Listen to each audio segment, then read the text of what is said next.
Hari ini gue ngobrol bersama Melinda Sutanto, seorang family constellation terapis dan juga seorang penulis. Let's go, mari kita langsung ngobrol. Terima kasih sudah disempatkan datang ke kantor kami. Sama-sama Mas Radit, terima kasih juga udah ngundang saya. Siap nih, kayaknya seru nih karena tadi kan di depan saya dikasih buku. Iya. Makasih juga udah ditandatanganin bukunya. Jadi aku sempat ngintip tadi bukunya yang terbit duluan ini 2023 ya. Udah terbit kelima kalinya. Udah terbit kelima kalinya.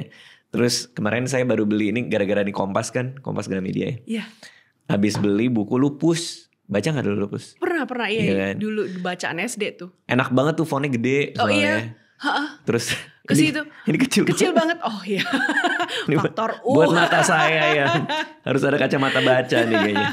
Tapi ini terlihat sangat bergizi sekali nih karena ini ngomongin soal apalagi yang ini nih, persiapan sebelum nikah ya. Betul. Dan sesudah nikah juga dibahas di sini. Tapi sebelum kita kesana semua, ngomongin profesinya dulu. Oke. Family constellation therapist. Apa nih kalau di kepala saya constellation tuh bintang. Iya. Apa tuh? Bukan horoskop ya. Bukan membaca horoskop keluarga bukan ya. Tapi lebih membaca genealogi Oke.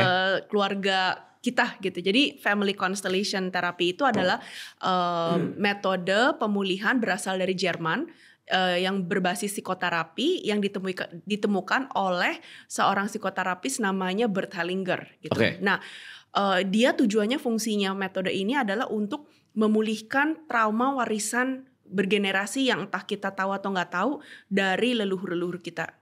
Aneh kan, waktu dulu saya pikir apa yang terjadi di leluhur ya udah itu kan masalah mereka ya, tidak akan terhibahkan gitu. Tapi ternyata apa trauma-trauma yang dialami oleh semua leluhur, termasuk orang tua kita, kakek nenek kita, nenek moyang kita, buyut kita, itu semua terhibahkan ketika tidak pulih. Dan itu bukan cuman hipotesa, bukan cuman seperti teori, tapi sudah dibuktikan oleh seorang neuroscientist di New York bernama Profesor Rachel Yehuda, bahwa seorang bayi itu lahir tidak seperti secari kertas blank. Bukan tabula rasa. Iya, ternyata dia riset dia membuktikan bahwa bayi yang lahir dari leluhur yang terlibat perang dunia 1, perang dunia 2, dan waktu dulu yang World Trade teroris yang Twin Tower WTC, itu bayi-bayi itu memiliki stres hormon atau kortisol level yang di luar normal bayi, compare resultnya dengan bayi-bayi yang biasa tidak ada leluhur yang memiliki trauma tersebut gitu. Jadi itu aku sangat tertarik lagi di situ bahwa ternyata kita nggak cuma ngewarisin rumah tapi juga trauma juga ya, dan itu auto terhibahkan gitu, serem banget gitu. Jadi dari sini ya itu kira-kira fungsinya untuk ketika seorang keturunan yang bisa memutus pola yang merugikan di dalam keluarga kita atau yang disebut cycle breaker itu, keturunannya atau the next generation nggak usah kayak go through the same thing karena tuh udah kayak udah tahu udah diputus gitu. Oke, ini menarik banget ya karena ini baru banget, saya baru pertama kali denger nih. Soal ini kirain pas kemarin kita mengundang tuh pembahasan itu lebih banyak soal kayak misalnya terapi konseling couple. Iya. Yang kayak gitu-gitu ternyata ditarik ke jauh ke belakang ya. Betul. Bahwa permasalahan percintaan. Betul. Pasangan jangan-jangan hubungannya sama cycle yang belum beres kan. Bener gitu banget. Ya maksudnya ya. Benar. Oke, kita ngomongin itunya dulu deh. Si constellation ini berarti konstelasi ini ya kayak konstelasi bintang, dia saling kait-mengait gitu. Betul. Jadi kayak genealogi gitu. Jadi apakah ada leluhur kita? Jadi family constellation itu kalau nggak tahu ya aku kepanjangan atau enggak, cuman ada basically ada 5 prinsip gitu, Mas Radit. Jadi ketika kita tahu dan paham dan menjalani 5 prinsip ini, you are home free dari karirmu bagus, pasangan kamu, dinamika pasanganmu bagus, hidupmu tenang, segala macam. Nah, apakah itu 5 prinsip family constellation itu kalau misalnya di boil down, satu adalah dinamika orang tua dan anak. Jadi dinamika orang tua dan anak tuh, si orang tua tuh memberikan tugasnya orang tua memberikan cinta, si anak tuh menerima cinta. As simple as that. Jadi yang orang tua memberi, si anak menerima. Jadi bayangin dari leluhur yang paling tua itu cinta itu mengalir terus satu arah ya sampai yang ke paling cicit paling muda. Nah, di sini pertanyaannya aja, berarti anaknya durhaka dong, itu cinta nggak naik balik ke orang tua? Bukan begitu. Kenapa si anak itu memberikan cinta ke orang tua tuh opsional? Ada 2 hal, Mas Radit. Satu adalah asumsinya si anak ini menabung cinta, tangki cintanya dia untuk kemudian hari dia berkeluarga. Dia memerlukan tangki cinta itu untuk bisa punya kayak menyayangi orang lain, pasangannya, anaknya. Dan kedua, si orang tua tuh asumsinya si orang tua itu sudah menerima cinta yang cukup dari orang tuanya lagi gitu. Jadi sehingga problem itu terjadi ketika si anak ini harus menjadi yang lebih dewasa daripada orang tuanya memberikan cintanya. Jadi kebalikan role. Yang tadinya orang tua jadi kanak-kanak, yang si anak itu terpaksa harus dewasa sebelum pada waktunya karena memiliki orang tua yang kurang dewasa. Nah, itu yang jadi problem. Itu prinsip pertama. Kedua, prinsip berpasangan, dinamika berpasangan itu yang paling sehat adalah si kedua pasangan yang setara, bisa equal give and take, nggak ngambil terus, nggak memberi terus gitu. Jadi itu yang paling sehat. Nah, ini problemnya ketika si anak itu memberi terus ke orang tuanya, by the time dia pacaran atau berpasangan, he or she kayak, gue udah abis nih, gue nggak ada yang bisa dikasihin lo kasihin gue deh. Show the person become a taker. Lu sayangin gue, lu make me happy, gue nggak ada tangki cintanya, udah beresin misalnya drama di rumah, adik, kakak, papa, mama gitu. By the time you become an unavailable partner to the pasangan gitu. Jadi tuh prinsip 1 sama 2 tuh kaitannya kenceng banget gitu. Ya. Terus yang ketiga, prinsipnya itu adalah semua anggota keluarga berhak untuk ada di keluarga itu. Nah, ini aku bilang klausula ini adalah klausula untuk yang suka-suka simpan aib keluarga, tanda kutip, yang suka malu-maluin, ya persepsinya maluin keluarga, masyarakat, nah siapa aja nih.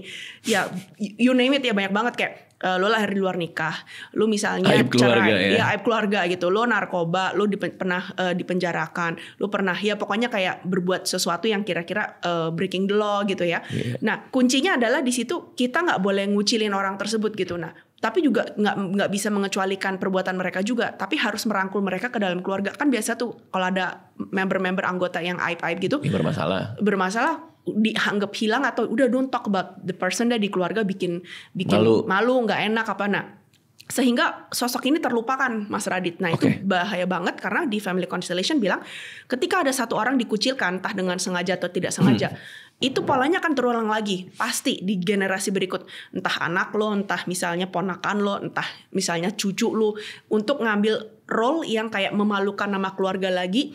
Tujuannya bukan kayak ngehukum, tapi kayak ini loh ngajarin kita tuh keluarga harus nggak boleh dikucilin gitu. Jadi kalau misalnya makan-makan bareng tetap ngundang orang itu, kalau di ketemu pertemuan keluarga nggak boleh ngucilin dia, ya ajak aja ngomong gitu, seperti itu. Jadi yang prinsip ketiga itu ngajarin untuk sayangi keluarga, biarpun tanda kutip itu, biarpun dia malu-maluin keluarga atau enggak. Itu yang misalnya salah perbuatannya, dia akan menanganinya dengan konsekuensinya sendiri. Tapi tugas lo sebagai keluarga tuh harus kayak ya udah memberikan tempat buat dia gitu. Ini buat apa nih? Maksudnya kayak kan ada 5 nih.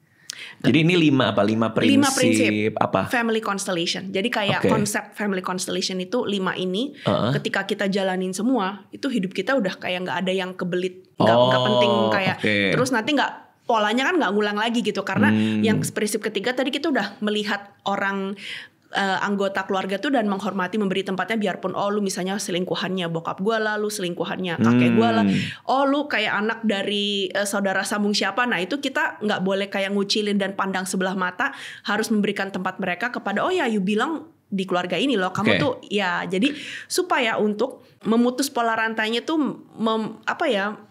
memerlukan kita untuk memberi mereka tempatnya. Iya, artinya kalau ini tidak dilakuin dan ada yang kurang, maka itu akan jadi problem buat selanjutnya. Betul, akan pengulangan polanya ada lagi tuh, yang pasti di bawah ada yang bikin malu-malu keluarga lagi, tapi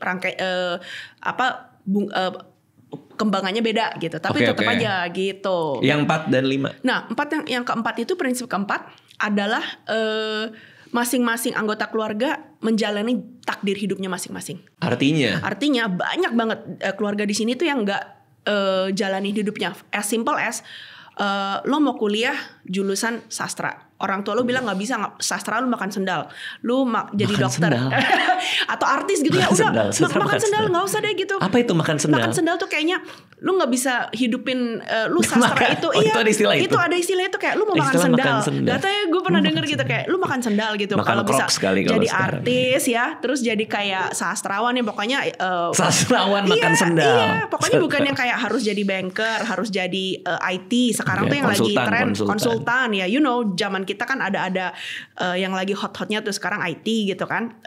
Nah, ketika anak misalnya hobi dia nggak yang disuruh orang tuanya jurusannya, tapi dia ngikutin panduan orang tua dan ikutin jurusan itu, dia tidak menjalani takdir hidupnya. Karena sebenarnya purpose-nya dia sukanya kan ya sastrawan atau artis gitu. Atau misalnya orang tua bilang, aku nggak setuju dengan, aku nggak mendoai restu pasangan kamu harus menikah sama pilihan orang tua. Nah, itu kamu tidak mengikuti jalan hidupmu karena kamu mengikuti apa yang orang tuamu bilang ke kamu. Jadi kayak jadi penyambung impian orang tuamu gitu. Syukur-syukur kalau misalnya sevisi dan memang suka ya gitu ya. Tapi banyak di sini bahwa dia anak-anak itu mensalahkaprahkan berbakti sama orang tua sama memenuhi ekspektasi orang tua gitu. Karena berbakti sama orang tua tuh artinya berterima kasih, bukan memenuhi ekspektasi. Segala ekspektasi mereka itu yang bikin tertekan kita sendiri, yang bikin nanti ujungannya tuh rentetannya ke broken family atau nggak suka sama pasangannya. Ya iyalah, itu pilihan nyokap lu, bukan pula pilihan lu ya. You think jadi nyalahin. Jadi nyalahin. Banyak banget anak yang aduh tuh kan aku udah ikutin ngomongan mama kawin sama orang yang mama mau kawin tuh, tapi jadi nggak happy. Iya, nggak happy, terus nyalahin orang tuanya. Nah, tapi aku selalu bilang gini, sorry tuh saya no choice. Kalau ditanyain, gue nggak ada pilihan, ya nggak ada pilihan tuh adalah pilihan juga tahu gitu. Jadi be careful of what you say gitu ya, karena kamu ada pilihan juga. Kadang-kadang mereka takut membuat kesalahan, jadi ikutin aja orang tua mau apa. Jadi nanti kalau salah aku bisa ngebelin mereka daripada orang tua. Iya, lebih gampang daripada ya salah gue nih ya, ternyata salah pilih. Itu yang keempat. Yang terakhir adalah namanya order of love atau urutan cinta. Lalu bilang kok cinta ada urut-urutannya ya? Ada banget Mas Radit. Kalau mau hidup tentram, perlu kita namanya prioritas. Kerja aja deadline kita ada prioritas. Jadi mencintai orang ada urutannya. Betul. Yang paling pertama sebelum menikah, urutan pertama adalah di dalam satu keluarga itu adalah yang pertama adalah si ayah ibu, anak pertama, anak kedua, anak ketiga. Make sense? Ayah ibu, anak pertama, jadi maksudnya seorang bapak akan mencintai anak pertamanya lebih dulu. Jadi gini, bapak dan ibu tuh datang duluan. Bapak ibu tuh harus saling menjaga api cinta mereka. Jangan lupa, nanti kebanyakan mereka suka pakai topi orang tua, anak dulu. Padahal tanpa mereka menjadi pasangan yang selalu menjaga api cinta itu membara, Gak bisa jadi orang tua. Jadi ini fondasinya gak kuat gitu. Karena mereka apa-apa duluin anak dan menggunakan anak sebagai kedok. Bertahan demi anak, aku melakukan ini demi anak. Nah, tapi sebenarnya yang harus kamu duluin adalah pasanganmu dulu, baru anak-anakmu gitu. Itu itu urutan pertama ya? Iya, pertama. Kedua, tapi si anak itu ketika sudah tumbuh besar, terus dia mau menikah, memulai keluarga baru, si anak itu harus balik lagi ikutin seperti ini. Dia harus mengutamakan keluarga kecilnya dulu nih, pasangannya dulu dan anak-anaknya dulu. Baru ketika dia ada sisa waktu, tenaga dan uang, masing-masing si anak yang tadinya yang udah jadi pasangan ini merawat orang tuanya masing-masing. Artinya prioritasnya tetap keluarga mereka dulu. Betul. Tapi yang kebanyakan ada pasien-pasienku atau di negara Asia ini adalah mereka masih lekat sama orang tuanya. Jadi setelah menikah pun apa-apa orang tuanya dulu, apa-apa saudaranya itu dulu. Nggak boleh banget. Itu aku selalu bilang gini, pasienku yang datang untuk kayak pulih dari selingkuh ya. Sorry tuh saya pulih dari selingkuh. Maksudnya dia berusaha berhenti selingkuh atau diselingkuhin? Diselingkuhin gitu. Atau dianya selingkuh gitu. Aku bilang, sorry tuh saya orang ketiga pertama tuh biasanya ini nggak semua kasus. Orang ketiga yang biasanya masuk ke dalam hubungan kalian tuh bukan kayak pelakor lah atau laki-laki lain gitu. Tapi mertua kalian loh yang campur tangan, atau misalnya kalian masih terlalu melekat sama orang tua, lupa loh nih keluarga kecil harus saling mendahului pasangannya dulu yang harus didahulukan. Nah, mereka masih kadang-kadang tuh orang tua yang masih sulit melepaskan anak laki-lakinya. Tunggu, berarti ini hubungannya sama dia selingkuh apa? Jadi dia, karena dia ada orang datang nih, dia mau pulih dari selingkuh, terus kata dia gara-gara selingkuh. Nah, selingkuh tuh cuma simptom, bukan cuman gejala, bukan akar. Bukan akar. Akarnya adalah salah satu pasangan ini nih, mereka nggak hadir sepenuhnya di dalam pernikahan itu, masih kayak masih kayak jadi anak mami, masih banding-bandingin ayah saya waktu dulu sebelum kawin saya bisa dapat uang kayak gampang banget. Sekarang udah menikah sama kamu, saya harus mulai dari nol lagi nih, nggak bisa. Makanya dia selingkuh. Makanya dia merasa ya udah aku selalu dibanding-bandingin sama ibumu, sama bapakmu. Ya udah aku cari aja lagi yang setara gitu. Karena ya kamu kawin aja sama ibumu atau bapakmu, kira-kira kayak gitu. Jadi rangkaian logikanya adalah karena terlalu lekat sama keluarga.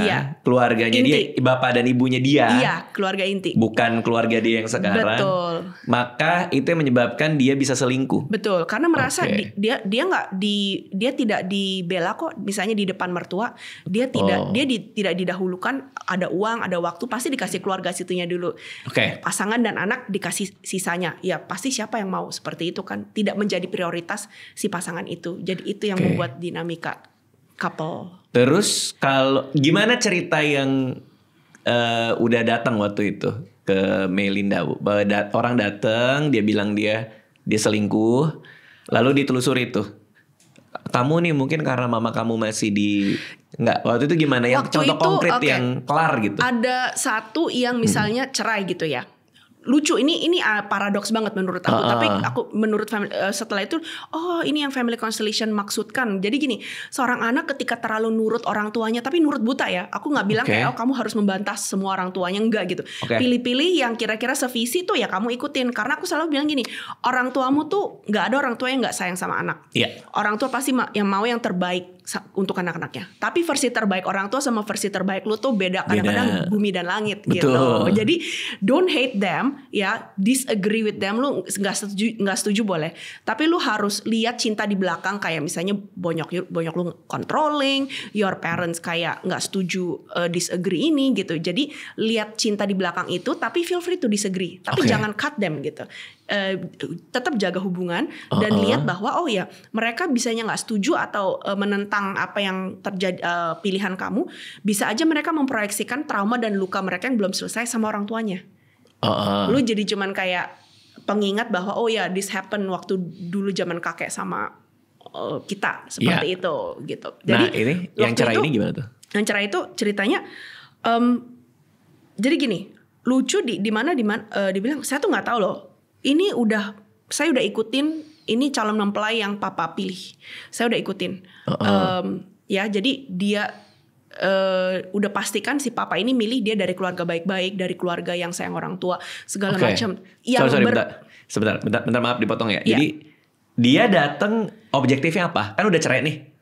Cuman mau healing aja, bahwa kayak mau menyembuhkan bahwa rasa nggak enak dari cerainya. Kok aku udah ikutin segala seperti anak yang paling penurut, tapi ujungnya masih tidak seperti harapan pernikahan yang bahagia. Kan mestinya anak yang penurut itu mestinya udah pilihan papa yang terbenar lah.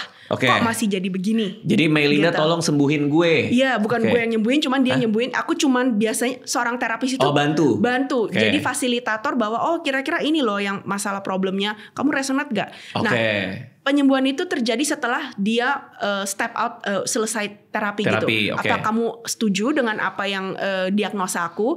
Apakah kamu akan melakukan tindakan yang sesuai suggestion waktu terapi seperti itu, Mas Radit? Artinya datang dengan niat bantu saya sembuh. Iya. Lalu ditelusuri nih. Betul. Jadi udah ngikutin semua kata papa yang mestinya orang tua kan lebih pernah makan asam garam, yang paling tahu, yang paling ngerti lah ya. Kok masih berujung dicerai gitu. Nah, jadi pas dia bilang, aku udah ikutin nih, papa udah seleksi nih, dia dari orang calonnya dari keluarga baik-baik, sayang papa, mama sayang banget. Terus aku bilang, stop, that is probably the reason why kamu cerai. Hah, kok kamu tahu?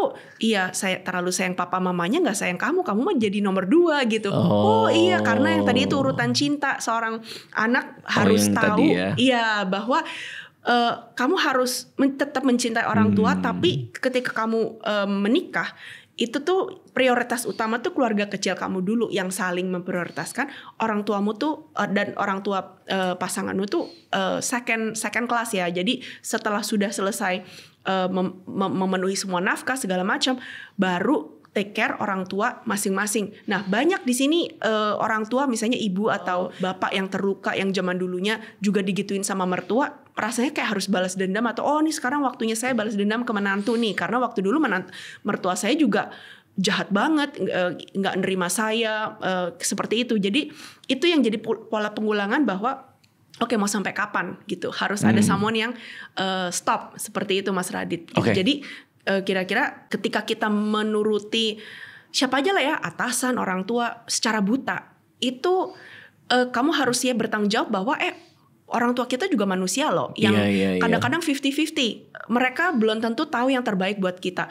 Tapi kamu harus mengakui mereka tuh love us best. They don't know best, they don't know us best, but they love best. Kira-kira kayak gitu Mas Radit. Oke. Karena kan sama awalnya dari cinta juga pasti, nggak mungkin orang tua mau betul, yang aneh-aneh, kan? Betul. Jadi tapi ya itu ya. Oke. Nah, sebelum menikah dari perspektif family constellation tadi, dengan begitu banyak generational trauma yang diwariskan dengan tanpa sadar ya biasanya kan. Pasangan seperti apa yang kalau dilihat nih kayaknya red flag nih? Oke. Paling gampang ya. Paling gampang. Kamu mau lihat contoh ya. Kamu lihat ayah dan ibumu. Yang red flag nih apa? Karena believe it or not, kita akan menarik, kalau kita belum pulihkan ya, kita akan menarik sosok seperti orang tua kita. Artinya kalau kita nemu satu gebetan, lihat orang tua mereka. Orang tuanya doi. No, lihat orang tua lu sendiri. Kita. Yang menurut lo red flag nih, nyokap lu kayak gimana? Suka playing victim misalnya. Terus yang modelnya kayak minta serba seperti minta ditolong terus gitu ya. Atau misalnya terus bokap gue narsis banget gitu. Nah, red flag. Nah, kenapa? Karena cara kita untuk cari pasangan tuh ada alam di bawah sadar tuh, we tend to repeat what we don't repair. Jadi ketika kita misalnya seorang anak yang tumbuh dalam banyak kekacauan waktu muda, waktu kecil. Nah, itu yang dia merasa aman karena terbiasa. Bukan yang sehat ya. Tanpa sadar dia akan merasakan keterikatan atau ketertarikan sama seseorang yang chaotic. Entar bentar ditelepon enggak, ghosting. Wah, itu perasaan yang nyaman, yang terbiasa. Bad boy. Nah, ketika dikasih orang misalnya pasangan yang baik-baik dan nggak ada trauma, boring buat dia karena nggak biasa. Kalau flat aja itu kan healthy gitu ya, tapi buat dia boring. Lu gue sukanya gini, bentar suka tantangan. Karena di rumah penuh tantangan. Tiap hari tantangan gitu, hidup dengan tantangan. Jadi yang dia lihat itu tantangan gitu. Jadi aku selalu bilang gini, orang tua tuh penting banget karena gini, anak tuh adalah peniru terunggul ya. Dia tidak akan lakukan apa yang orang tuanya bilang. Kamu harus begini. Nggak, itu masuk kanan keluar kiri gitu. Apa yang dia tanamkan atau tancapin itu dia lihat bahwa perilakunya si papa dan si mama tiap hari itu gimana secara pasangan. Itu yang akan diemulasi dan simulasi untuk pasangan berikutnya. Kalau misalnya dia tiap hari misalnya lihat seorang ibu dan bapak yang KDRT misalnya di rumah ya. Itu yang ditanam di tanpa bawah sadar, alam bawah sadar adalah cinta itu yang disakiti. Cinta itu yang menyakiti ya. Cinta tuh kalau lu nggak mukul lu nggak cinta. Lu kalau nggak misalnya digebukin terus nggak balik lagi tetap bertahan, itu lu nggak cinta.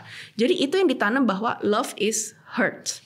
Love itu nyakitin gue atau gue sakitin orang lain. Artinya toleransi dia terhadap keributan juga lumayan tinggi kan. Iya, tapi kan toksik ya kayak gitu. Iya. Nah itu yang dia akan repeat gitu tanpa dia sadar, menyadari bahwa it's not necessarily healthy loh. Iya, lu repeat karena itu suatu pola yang nyaman bagi lu, tapi belum tentu pola itu kan healthy ya gitu. Orang lain lihat bisa kayak lu bisa tahan kayak begini, gila lu atau gimana. Tapi bagi dia tuh her atau his normal tuh seperti itu Mas Radit. Jadi you can't help it gitu. Berarti kalau ada rumah tangga yang ibu bapaknya ribut mulu sampai teriak-teriakan atau misalnya kasar yang kayak gitu-gitu, itu anak secara nggak langsung akan itu yang dipelajarin. Cinta tuh kayak gitu. Mewariskan itu ya. Entar dia jadi pelaku atau dia jadi korbannya, salah satu. Gitu. Tapi kenapa kalau tadi kan kita bicara family constellation itu kan bisa ketarik sampai ke buyut? Iya.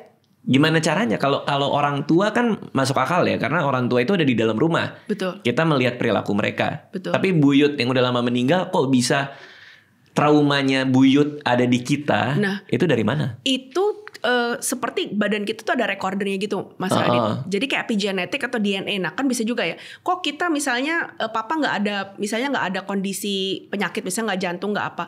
Tapi pas kakek ada, nah kok bisa loncat satu generasi terus habis itu cucunya ada seperti itu. Nah sama juga seperti ini, kita nggak tahu DNA mana yang kita akan dapat dari warisan trauma itu, si kakek atau nenek atau kakek nenek buyut.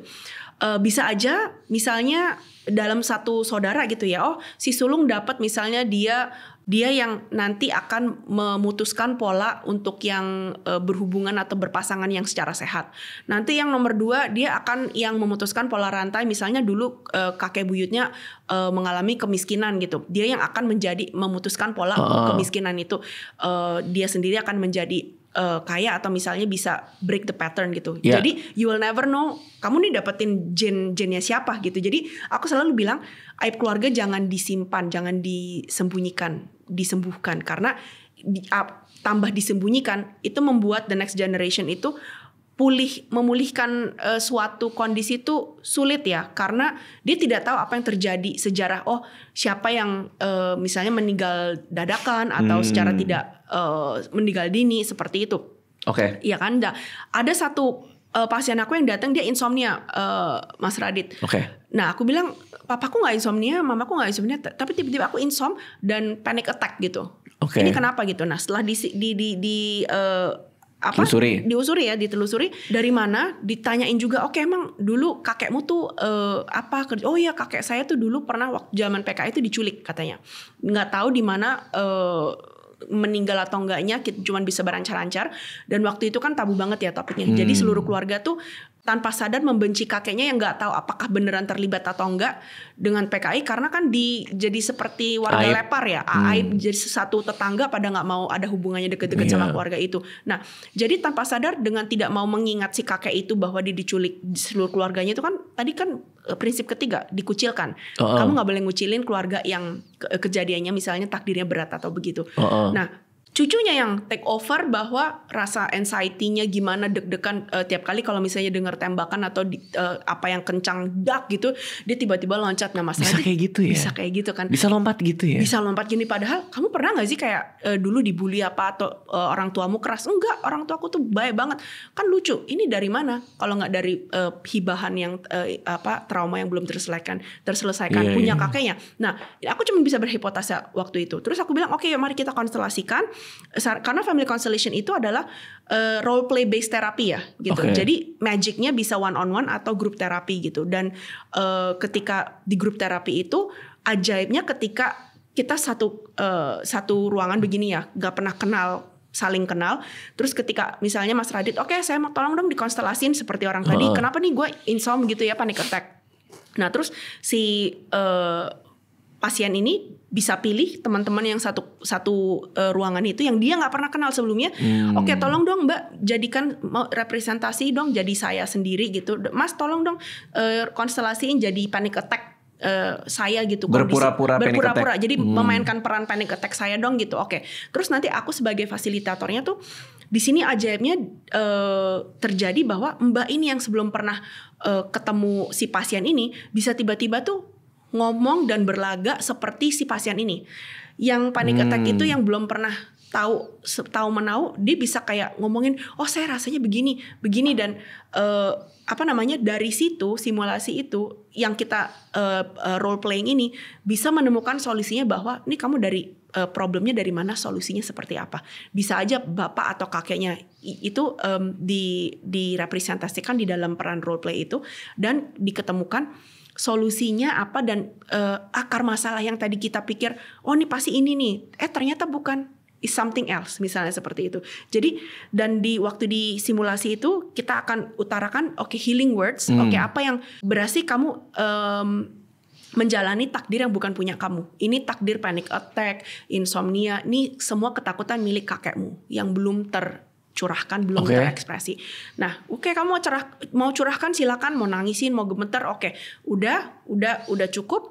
Kamu balikin ke original owner siapa? Kakekmu. Biarpun udah nggak di sini, panggil coba kakekmu dari pura-pura ada yang jadi kakek. Iya, jadi orang yang dipanggil itu pasiennya bisa kayak kok mirip ya kosakatanya, terus kayak cara jalannya, atau iya kakekku tuh kalau ini selalu gini-gini, kok dia bisa ya tiba-tiba selalu gini-gini. Jadi ada kemiripan di mana kayak law of attraction itu magic banget di situ yang itu nggak bisa dijelasin tuh ya? Nggak bisa dijelasin. Aku bilang ini bisa dijelaskan dengan namanya tuh barangkali 50 tahun atau 60 tahun lagi ada mesin yang bisa mengukur kok bisa seakurat itu.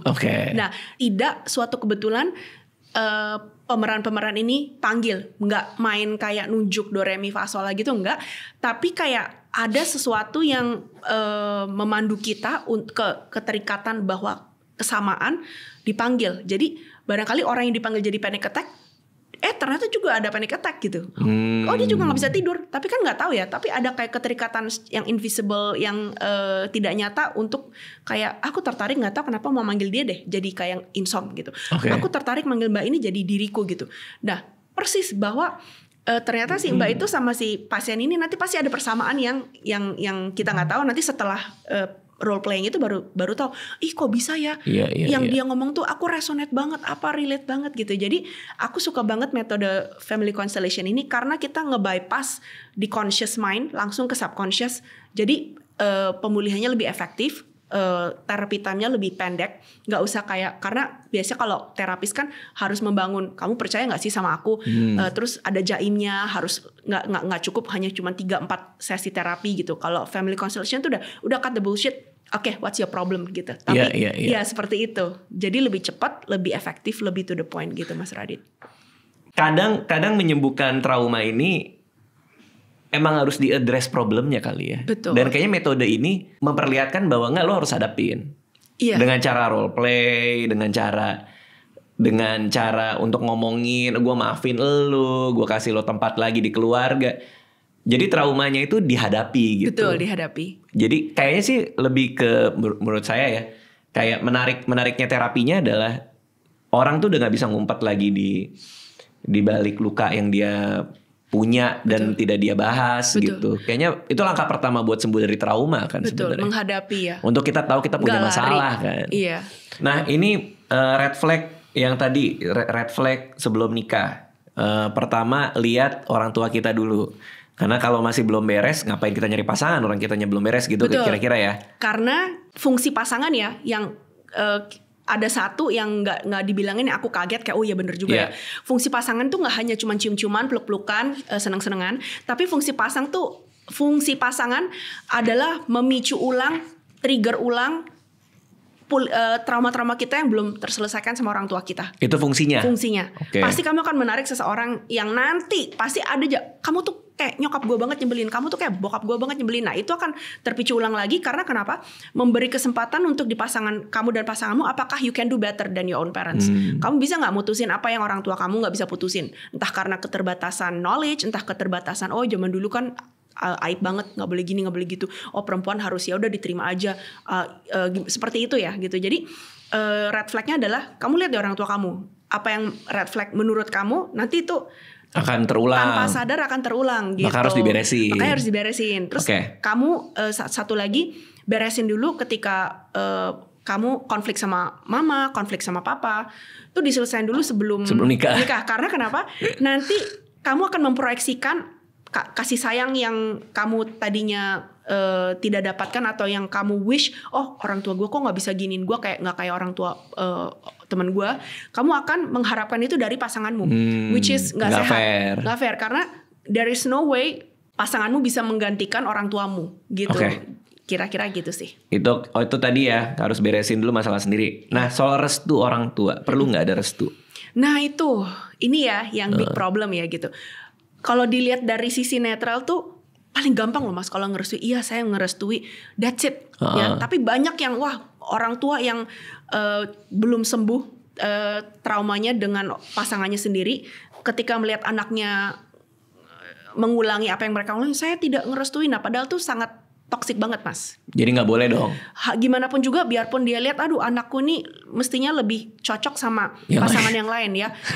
Itu the easiest way, kamu bilang saya restuin, bilangin boleh, oh mama nggak setuju karena gini-gini, tapi kalau itu pilihanmu mama restuin deh. Karena di family constellation rentetannya jika si orang tua tidak merestui menantunya, Dia dengan instan telah mengucilkan menantunya. Prinsip ketiga tadi, kamu tidak boleh mengucilkan orang lain. Iya, belum masuk keluarga udah kamu kucilkan. Good job. Itu akan merusak hubungan menantu dan mertua. Yang kejepit siapa? Anaknya sendiri, kasihan kan. Dan nanti jadi antar generasi kan. Kebawahnya kan bisa ada sesuatu nanti kan. Nanti yang dihantam pasangannya, karena misalnya mertua sama menantu nggak cocok, selek nih. Kasihan, yang paling kasihan nanti si pasangan itu, karena dia merasa harus memilih orang tuanya atau pasangannya seperti itu ya. Tapi dapetin restunya gimana? Nah, si orang tuanya ini harus grow up. Orang tuanya ini harus tahu bahwa dia tuh memutuskan sesuatu dari sisi dari kacamata yang nggak netral. Tapi kan di luar kuasa kita dia. Di luar kuasa. Bisa bilang sama mama atau langsung ngomong aja. Langsung ngomong. Jadi, mah tolong dong, aku tahu mama nggak setuju dengan ini gini. Tapi mama tuh penting banget loh buat aku. Doa restu mama means everything gitu. Ini jalan hidupku ya, barangkali aku salah, barangkali mama benar. Tapi yang jadi mama tuh atau papa harus bisa bukan bilang bagaimana hasil pernikahanmu, rumah ini akan selalu terbuka untukmu. Mama akan selalu harusnya bangga. Bisa gitu. Iya, bangga sama kamu.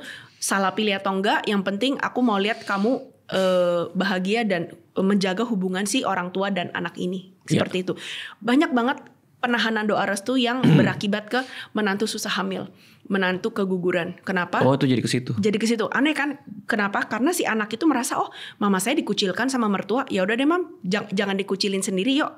Aku temenin mama, kita dikucilkan bareng-bareng. Jadi dengan tidak jadinya itu janin bisa jadi manusia. Nah, jadi kayak keguguran terus. Nah, itu bisa ada hubungannya, observasi salah satu family constellation yang saya baca dan guru-guru saya bilang bisa ke situ, Mas. Kayak gitu.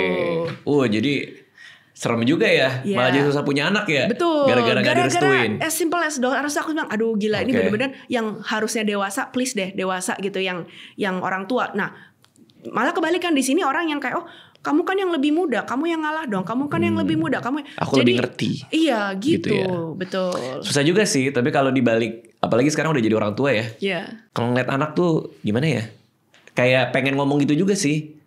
Papa nih lebih ngerti loh, Kak, gitu. Iya, betul. Cak, Papa nih lebih ngerti loh. Kadang kan ada aja kelakuan mereka yang ngebuat kita ngomong gitu kan. Itu bisa bilang gini, this is what works for me. Jadi bukan bisa ngejelasin zaman Papa ini sih yang efektif buat Papa, tapi nggak tahu zaman kamu barangkali masih efektif nggak, atau kamu cari cara sendiri. Jadi masih parenting tapi kayak nggak so tahu gitu. Iya, nggak maksain gitu. Tapi tetap wejangin, karena ya tugas orang tua emang kan kasih tahu, emang yang lebih ngerti, yang lebih pernah pengalaman. Bener. Gitu. Dia mau pakai sepatu apa gitu ke sekolah. Kak, ini nggak boleh loh, di sekolah nggak boleh pakai sepatu yang kayak gini. Nanti missnya gini. Udah ikutin aturan aja. Enggak, kakak udah bilang ke missnya, sama missnya boleh. Jadi udah bermanuver sendiri. Emang susah sih anak zaman sekarang sih, terlalu pinter sih. Betul. Oke, terakhir nih, mertua toksik gimana nih mertua toksik? Waduh, ini bisa 2 jam ngomongnya. Kenapa nih? Apa? Soalnya tadi ada satu bab di situ mertua toksik katanya. Mertua toksik itu sebenarnya nggak ada. Aku nggak mau jelek-jelekin mertua juga karena punya mertua. Bukan, pasti semua orang dilahirkan beda-beda. Nggak ada yang namanya anak dilahirkan anak jahat, atau misalnya mertua yang mau jahat orang gitu. Jahat, orang jahat ya. Aku selalu bilang gini, setiap anak itu dilahirkan mau jadi anak baik, mau diterima di keluarganya. Tapi beda-beda keluarga, beda-beda syarat untuk penerimaannya. Jadi gini, aku selalu bilang, ketika seorang anak dia jadi dia pekerjaannya polisi, tapi anak ini lahir di keluarga pencuri. Nah, kita sebagai orang luar akan melihatnya sebagai akhirnya ada seorang pemutus rantai yang nggak keturunannya pencuri terus nih, ada yang jadi polisi gitu. Nah, tapi bayangin nggak Mas Radit kalau yang jadi orang tuanya? Kira-kira si anak ini bakal digimanain? Kamu ya goblok, nggak bisa bantuin kakakmu mencuri lebih banyak. Adik kamu jeblosin ke penjara. Kamu bukan anak yang baik. Nah, jadi anak yang jadi polisi ini dia harus bisa kuat menahan rasa bersalah dia untuk menjadi polisi dan berkhianat kepada syarat untuk berada di keluarga itu yang menjadi pencuri. Karena lebih gampang loh bucin sama perasaan orang tua, dia mau dipuji orang tua. Jadi he will not do what is right, he will do what he is. Ya family-nya pencuri ya, gue mau disayang, gue mau dipuji, gue mau diterima, ya gue jadi pencuri. Jadi banyak gue bangga sama gue, banyak gue sayang sama gue. Nah ketika doing the right thing, kadang-kadang itu harus kayak kuat-kuat, berkhianat bahwa bisa nggak kamu misalnya ketika orang tua sebelumnya tuh bercerai, kamu bisa membina hubungan yang baik dengan pasanganmu, karena itu juga perlu ada tanpa sadar tuh pengkhianatan kepada orang tuamu. Kok bisa sih, gue bisa nggak ya bahagia di atas penderitaan orang tua gue yang dulunya cerai? Bisa nggak ya gue kayak lancang nggak ya aku jadi anak untuk bisa lebih sukses dan bahagia daripada leluhur gue yang sebelum-sebelumnya? Lancang nggak ya gue jadi polisi, terus nanti kalau harus adik atau kakak gue masuk penjara, bisa nggak ya gue? Nah jadi itu yang part of the pertumbuhan ya, proses pertumbuhan yang nggak enak. Kamu harus loh bisa kuat untuk menahan rasa bersalah ini demi keturunan selanjutnya, untuk memperbaiki keturunan, kayak gitu Mas Radit. Iya. Gitu. Siap. Jadi balik lagi, mertua toksik itu adalah biasanya mereka memiliki anak yang terparentifikasi. Nah artinya terparentifikasi itu apa? Dia hubungannya sama pasangan sendiri nggak baik, melampiaskan ke anaknya, dipromosi menjadi pasangan pengganti dia. Kamu ya nanti kalau udah gede jangan kayak papa kamu ya, nggak bisa apa-apa, nggak bisa take care. Nah si anak ini memerankan peran bukan menjadi anak lagi, menjadi pasangan pengganti ibunya. Jadi pasti anak ini mau pacaran sama siapa, mau kawin sama siapa aja, pasti dicacatin sama mertua toksik ini, karena tempat peran istri diduduki oleh mamanya sendiri. Iya. Gitu. Jadi makanya betul. jadi sulit untuk ngelepasin si anak ini gitu. Iya. Ketika dia sadar bahwa dia harus si mertua ini selesain lah yang belum kamu selesai sama pasangan kamu sendiri. Anak kamu tuh ada hidupnya sendiri loh. Nah, jadi tergantung kedewasaan si ibu atau si bapak ini untuk melepaskan anaknya dan mendoa restukan dia supaya punya hidup sendiri. Gitu. Lepas dari manifestasi pasangan ideal menurut mertua ini. Betul. Jadi kemelekatannya tuh kemelekatan gak sehat sama orang tua. Betul. Oke, di sini di ruangan ini yang punya mertua cuman Fadil. Banyak tuh yang di IG saya, andaikan mertua bisa baca ini, tapi takut nanti diapain gitu ya, nggak tahu di send atau di story ini. Bisa, lucu aja sih. Kan boleh kalau mau di share link yang ini Fadil nanti ke mertua. Anak durhaka kamu, coret dari kakak gitu, warisan. Aduh, nggak tanggung jawab. Terima kasih Mei Linda udah datang ke sini. Bukunya udah bisa dibeli di mana-mana ya. Iya. Di toko-toko buku silakan beli, online juga bisa. Kalau ada yang mau lihat, suka bikin konten juga katanya kan? Suka, iya. Di IG saya _msutanto. Sesering apa bikin konten di IG? Aku sih kalau lagi nggak sibuk bisa 3-4 kali seminggu ya. Oh lumayan ya. IG ya cuma short posting gitu. Iya. Yang konsul online juga banyak? Konsul online banyak. Online, offline juga banyak. Dan saya bikin workshop online offline sebulan sekali. Satu grup ya, tadi kan ada grup gede itu, ya ada role play-nya. Itu berapa? 40-50 orang. 40-50 orang? Iya. Wow. Iya. Saya jago role play sih. Tapi saya undang Mas. Di D&D tapi main game. Main game. Oke, thank you. Terima kasih semuanya udah nonton. Thank you semuanya.